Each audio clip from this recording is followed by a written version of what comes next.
I saved $1 million for my kids, but they chose their stepmom on my birthday, so I changed the will. It was my 70th birthday, and my house smelled of cinnamon roast and sweet cranberry pie, but the chairs stayed empty. The morning started early, as it always had. I woke before the sun folded the afghan at the foot of my bed and walked into the kitchen with the same quiet anticipation I'd felt every October for the last decade. Outside, the trees were shedding amber leaves that danced gently across the driveway. Inside, my old radio hummed with soft jazz, and the kettle clicked once before it sighed to life. I went to the farmer's market before breakfast. Mr. Doyle waved from behind a stack of Macintosh apples, his flannel shirt tucked sloppily into jeans like always. He handed me a bunch of rosemary on the house.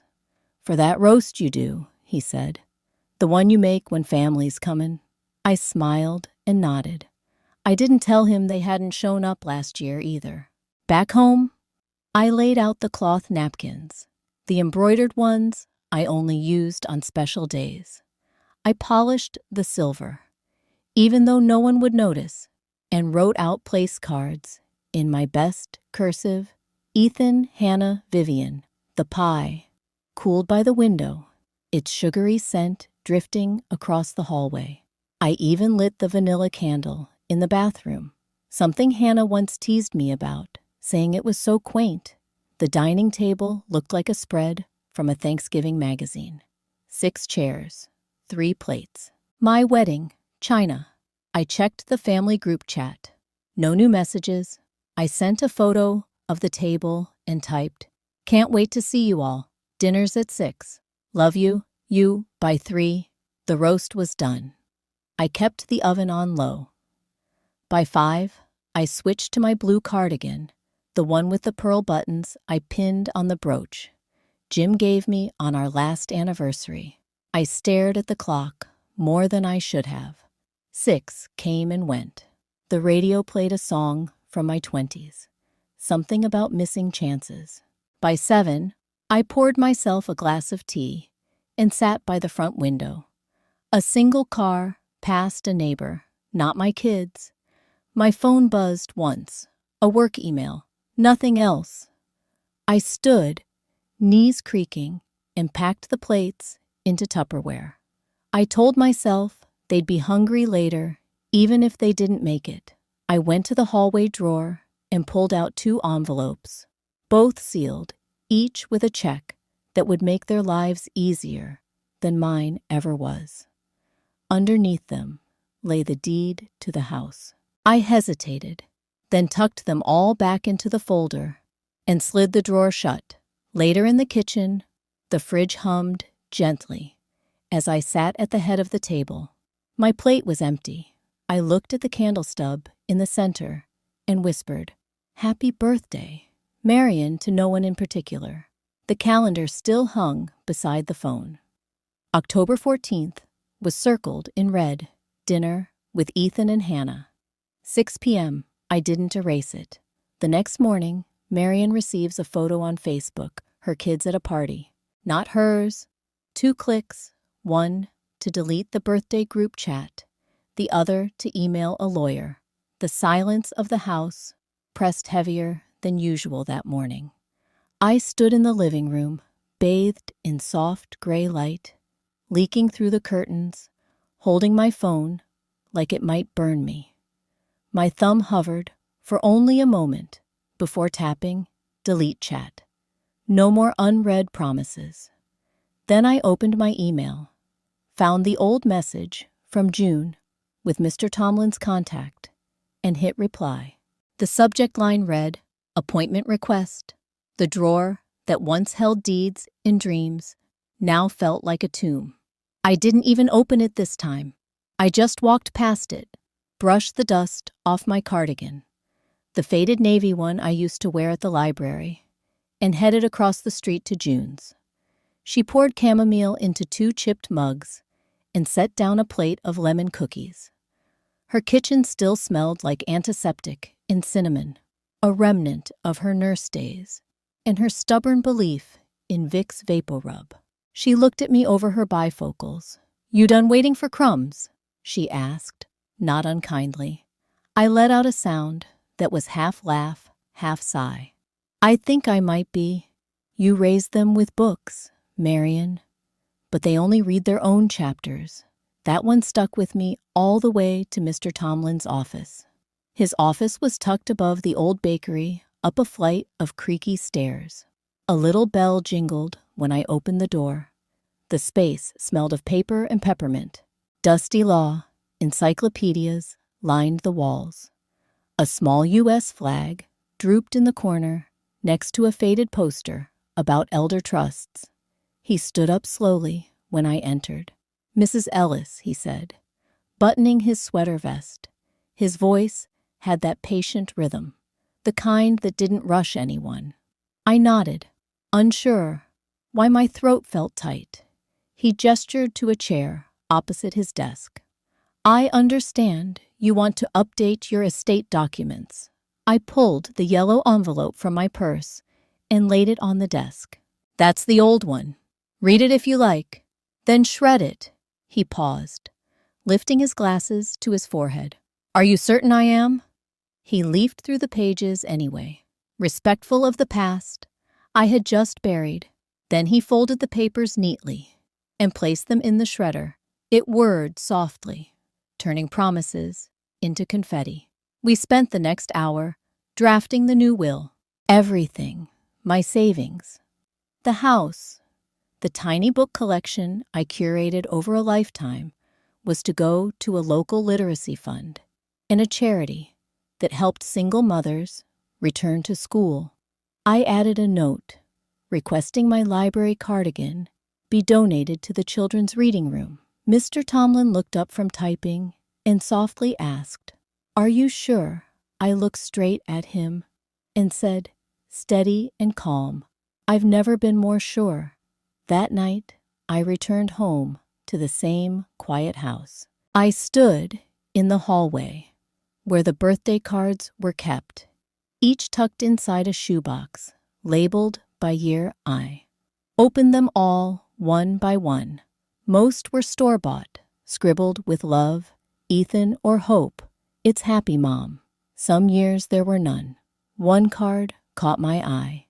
It had glitter and stickers in a child's scrawl. "Happy birthday, Grandma, I love you." Big like the moon. Vivian, I set that one aside. The rest I shredded. "Hai viet no yung chung ba theo prompt nam."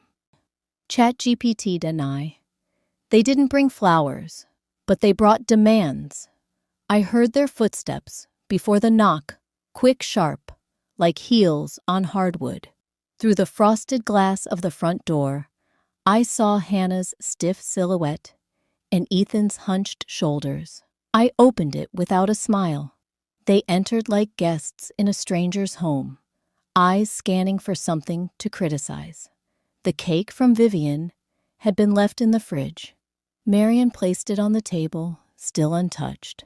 I had taken it out this morning, placed it neatly beside the sugar bowl, hoping maybe Vivian might see it and remember the pumpkin decor, hung limp in the windows, the Halloween candy, bowl full and untouched, save for the lone butterscotch I snuck.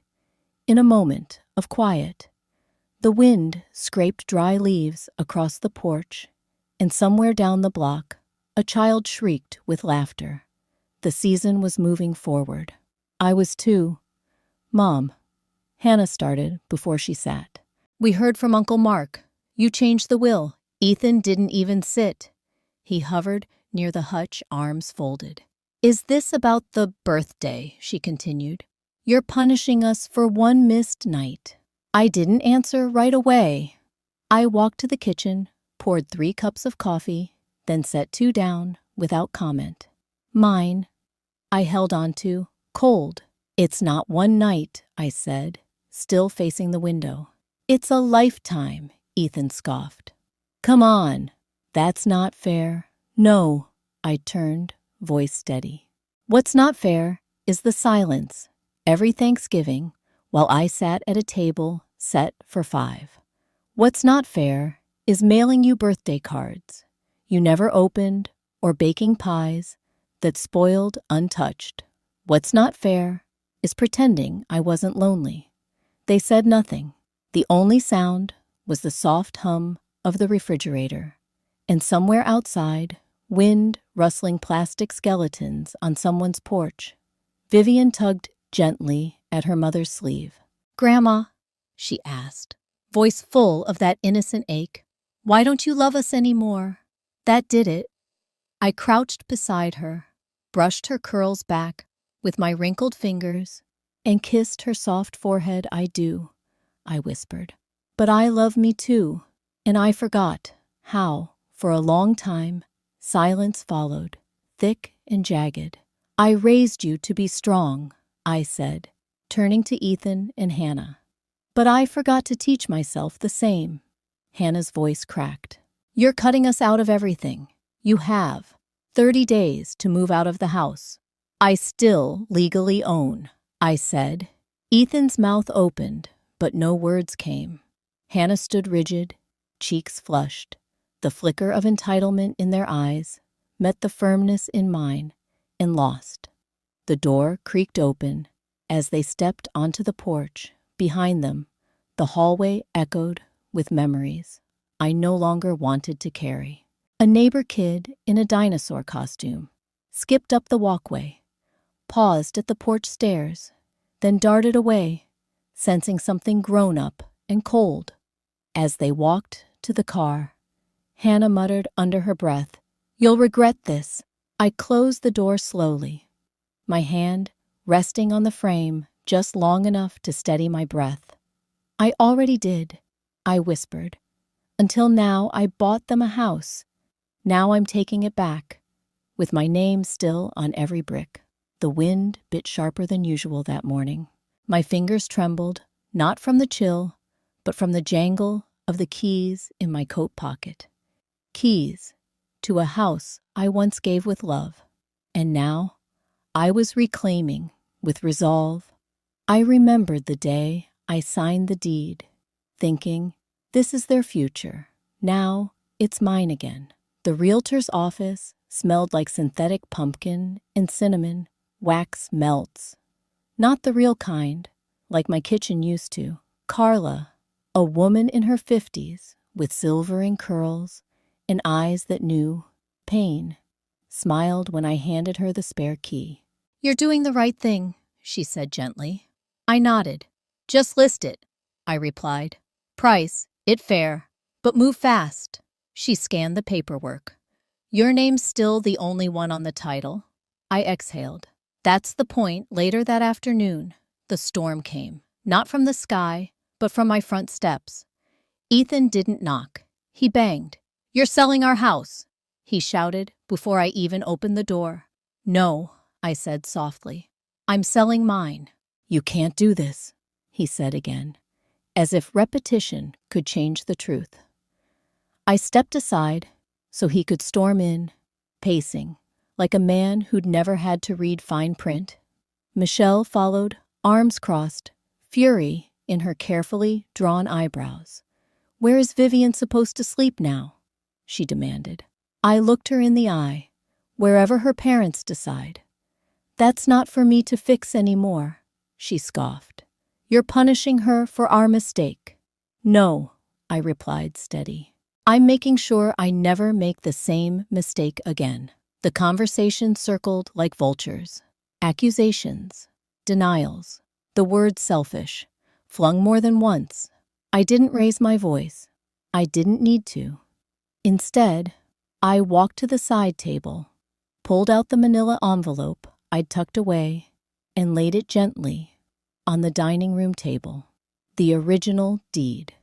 My name in bold black ink stood where it had always been. Unremoved, untouched. I slid it toward Ethan. "You forgot," I said. But I didn't. Neither spoke. He stared at it, as if expecting the paper to dissolve. Michelle's breath hitched. I let the silence hang like laundry on a cold day. Eventually, they left. No hugs, no goodbyes, just the echo of the door closing behind them.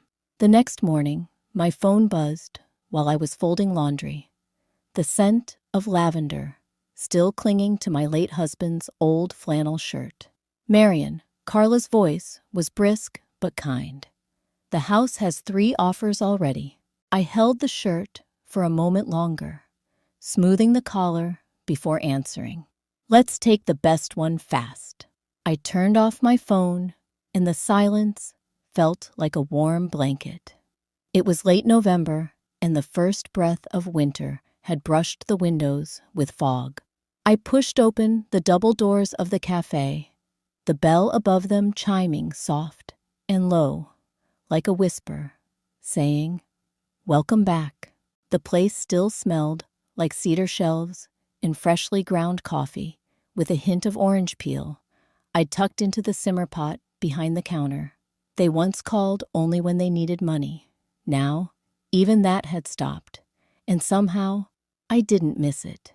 The space had been a dream, long before it had a name. Rows of secondhand books found new homes between baskets of yarn, purring cats, and chipped mugs that warmed the hands of strangers. The fireplace crackled softly in the corner. Miles, young and thoughtful, arranged biscotti beside the register while asking if I wanted him to update the cafe's Instagram. "You go ahead." I smiled, adjusting my reading glasses. "Just make sure my chin isn't in any photos." He laughed and nodded. "Got it. Only the books and the drinks." The seniors arrived before 10. Ellie helped stack book donations into themed piles. Mystery memoir, a whole shelf for war novels the veterans liked. Thursdays brought a knitting circle. Fridays, a group of quiet, reflective men and women in ball caps and faded jackets met for what they called coffee and remembering. Mr. Doyle, now retired from the farmer's market, came in every Tuesday. He always ordered the Silent Strength latte, a name I'd scribbled on the menu board one afternoon after rereading a poem that had once helped me through grief.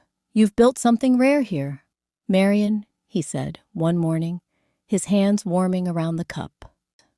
"You gave us a room that listens."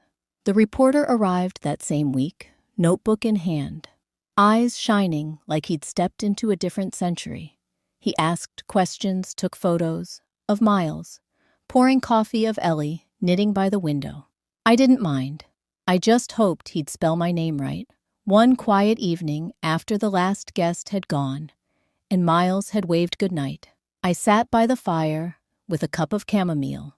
A donated copy of Anne of Green Gables rested on my lap. When I opened it, something fell out. A note, handwritten on a yellowed slip of paper. "Your story matters. Keep going." There was no name.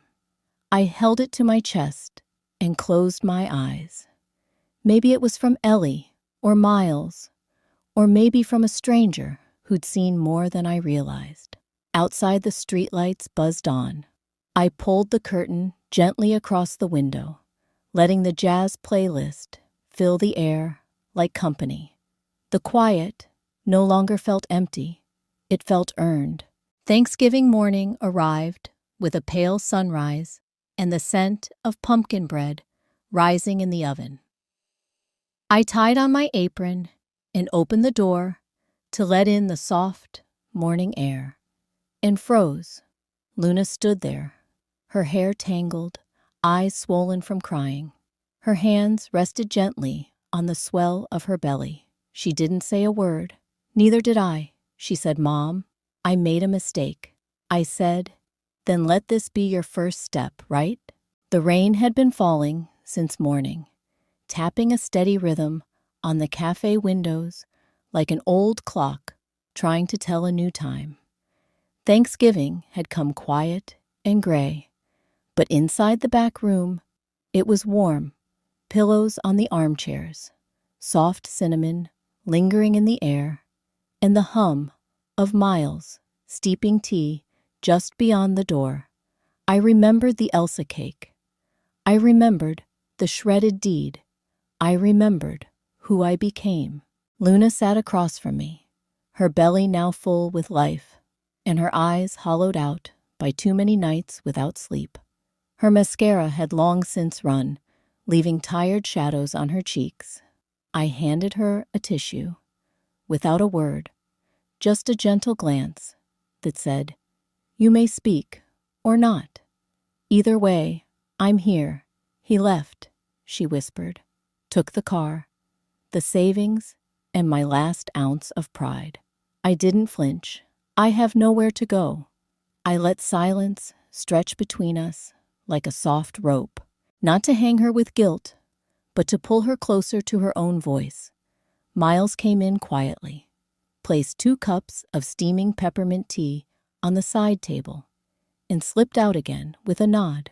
No words, just the kind of respect you can't teach. Luna reached for the tea, but didn't drink it. Her hands trembled. "I know.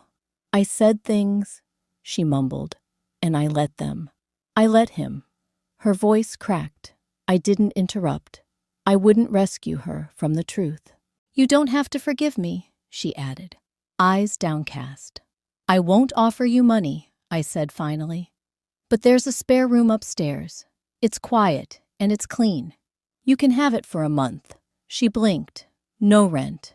No rescues either," I said, sipping my tea. "Just a door. You decide if you walk through it." Tears fell, but they weren't dramatic.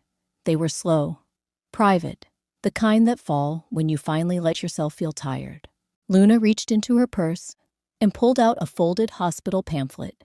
They gave me a due date, January 9th. I nodded, tracing the rim of my mug with one finger. "Will you come to the birth?" she asked, voice barely more than breath. "I'll be at the cafe," I said. "You know where to find me." She didn't ask again. She just sat there, letting her body remember that safety doesn't always come with conditions. When she finally stood, I helped her on with her coat too thin for the weather. The bell above the front door jangled faintly as it opened. She hesitated in the doorway, rain falling like threads of silver around her. Then she turned back. "Happy Thanksgiving, Mom," I smiled. "And to you." She stepped out into the afternoon, the mist catching her hair, making her look younger. For a moment, like the girl who used to fall asleep on my shoulder during story time. I didn't follow. I returned to the back room, where the cat Pepper, rescued from a bookstore flood last spring, had curled up on the blanket beside my reading chair. I eased into it, book in hand, the tea still warm, the fire still murmuring behind the glass. Outside, the town slowed for its dinners and dramas. Inside, I turned the page. This time, I gave thanks for myself. The rain had stopped, but its memory still lingered in the scent of cinnamon and the hush of an empty cafe. I didn't need applause or apologies. What I needed, I had finally given myself. I used to think that sacrifice was love, that giving everything meant I would be cherished. But I've come to understand, if you don't value yourself, even your closest kin might forget how to. Like a favorite quilt once passed from hand to hand on winter nights, warm, familiar, until it's folded away in the attic, no longer needed, no longer seen. So if this story found you at the edge of your own quiet storm, maybe it's